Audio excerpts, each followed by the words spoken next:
¿Has oído hablar de Calígula? Conoce su historia. El imperio del emperador romano Calígula estuvo marcado por traiciones familiares, fiestas sexuales y guerras sanguinarias, así que quédate con nosotros hasta el final para que no te pierdas nada. Recuerda suscribirte y activar la campana de notificaciones. El emperador Calígula quería ser adorado como un dios. De hecho, durante los primeros años de su estadía al frente del imperio romano, el hijo natural del general germánico y sucesor por traición del emperador Tiberio, garantizó que su nombre e imagen fueran respetados entre sus súbditos. Sin embargo, una serie de malas decisiones, traiciones y extravagancias dilapidaron la imagen de deidad que el gobernante intentó construir a su alrededor por años. Así fue como Calígula fue desvelado como un tirano capaz de ordenar la muerte de sus familiares, cometer actos incestuosos e incluso instruirle un cargo político a su caballo. Justo la descripción por la que hoy es conocido en los libros de historia. Primero, ¿quién fue Calígula? Gaius Iulius César, nacido el 31 de agosto del año 12, fue el tercer hijo de 6 que tuvo el matrimonio compuesto por Agripina la Mayor, nieta del emperador Augusto, y Germánico, uno de los generales más aclamados de la Roma antigua. Gracias a este último, el joven Gaius se hizo conocido en el ejército romano desde muy temprana edad. A los 3 años, mientras acompañaba a su padre en las guerras al norte de Germania, el niño caminaba con el resto de las tropas luciendo una armadura militar miniaturizada, armadura, espada y unas pequeñas botas. De allí surgió el apodo que lo acompañaría por el resto de su vida, Calígula, un diminutivo de la palabra en latín, caligue, como se llamaban las sandalias de cuero usadas por los legionarios y guerreros romanos. En el año 19, Germánico murió después de ser envenenado por órdenes de Tiberio, quien lo veía como un contrincante. El gobernante también exigió que todos los familiares del fallecido general fueran enviados al exilio. Mientras Agripina y sus hijos Nerón César y Druso César enfrentaron fuertes condenas en cárcel, Calígula se acercó más y más al emperador. Para el año 33, Calígula ya formaba parte del círculo más cercano a Tiberio. Con su madre y hermano muertos en prisión, el romano de solo 21 años no tuvo freno para codiciar el poder. 2 años después, Tiberio Gemelo, nieto del emperador, y él fueron nombrados herederos al trono. Era cuestión de esperar. El 16 de marzo del año 37, Tiberio, completamente paranoico y prácticamente retirado, murió. En documentos de la época, Tácito menciona que su partida fue recibida con beneplácito por su pueblo y el Senado. Este también señala que fue Sutorio Macro, prefecto del pretorio de Tiberio, que se encargó de asfixiar al emperador con una almohada para garantizar el ascenso de Calígula, quien se había convertido en uno de sus aliados más notables. Gaius Iulius César fue nombrado emperador del Imperio Romano. Durante los primeros meses del mandato de Calígula, el imperio atravesó por una época de gracia. Se perdonaron impuestos, se impulsaron apoyos para afectados por desastres, guerras, y al ejército, se instauraron elecciones democráticas y se condenó a muerte a personas que resultaban incómodas para el nuevo gobierno. Sutorio Macro y Tiberio Gemelo fueron obligados a suicidarse. La fortuna volvía a sonreír en el imperio. Segundo, el emperador que quiso ser Dios.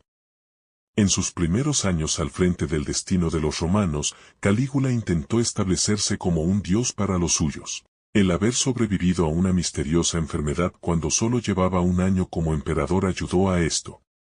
También lo hicieron algunas decisiones políticas controversiales que borraron la delgada línea que separaba a la Iglesia y el Estado.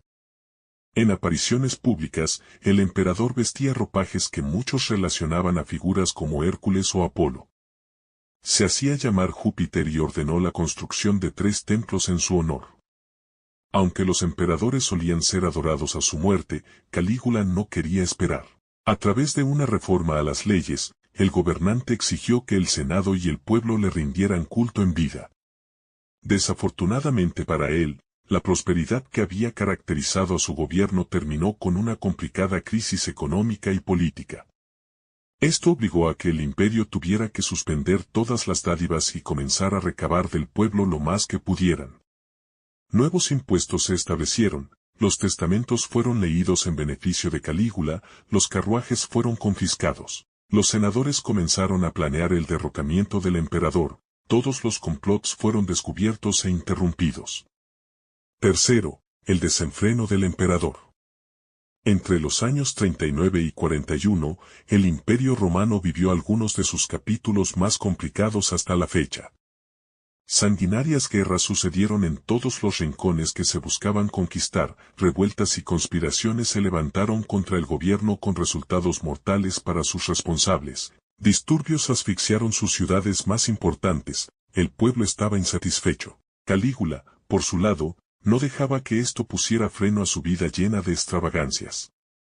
El caballo al que había arropado como su propiedad más preciada tras la muerte de su padre, Incitato, fue nombrado cónsul y sacerdote del imperio, aún frente a las críticas de los políticos y pensadores de la época. Sus fiestas se convirtieron en motivo de cotilleo debido a las cosas que allí pasaban y la locura del gobernante fue tomada como un hecho. Diversos historiadores señalan que el emperador era un enfermo sexual, capaz de tener relaciones sexuales incestuosas con sus hermanas Agripina la Menor, Julia Drusila y Julia Livila.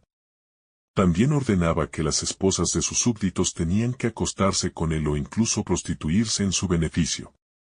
Además, se dijo que mataba por diversión y sin importar quién fuera su víctima, rivales o inocentes. Cuarto, ¿qué pasó con Calígula? El 24 de enero del año 41, el militar Casio Querea y algunos integrantes de la Guardia Pretoriana abordaron a Calígula y lo apuñalaron mientras éste ofrecía una plática en el Senado. Cuando sus guardaespaldas se dieron cuenta del ataque, el gobernante ya había muerto. Calígula, el hombre que creció en el ejército y fracasó en su intento por ser una luz en la oscuridad del Imperio Romano, tenía solo 28 años al momento de su asesinato. Milonia Cesonia y Julia Drusilla, su esposa e hija, también fueron atacadas y murieron a manos de los conspiradores. Su tío, Claudio, logró escapar y negoció su ascenso al poder con aquellos que habían terminado con la vida de su sobrino. Con la construcción de un nuevo futuro, el Senado ordenó restaurar la República sin seguir las pautas de Calígula. Las cosas siguieron su rumbo, salvo para los familiares sobrevivientes del emperador, quienes hicieron todo lo posible por resguardar sus restos. En el año 410, durante el saqueo de Roma, las cenizas de Calígula fueron robadas del mausoleo de Augusto y dispersadas por los bárbaros. Cuéntanos qué te ha parecido la vida de Calígula, recuerda compartir este video con quien consideres, recuerda suscribirte, dar like si te ha gustado y activar la campana de notificaciones. Muchas gracias y hasta pronto.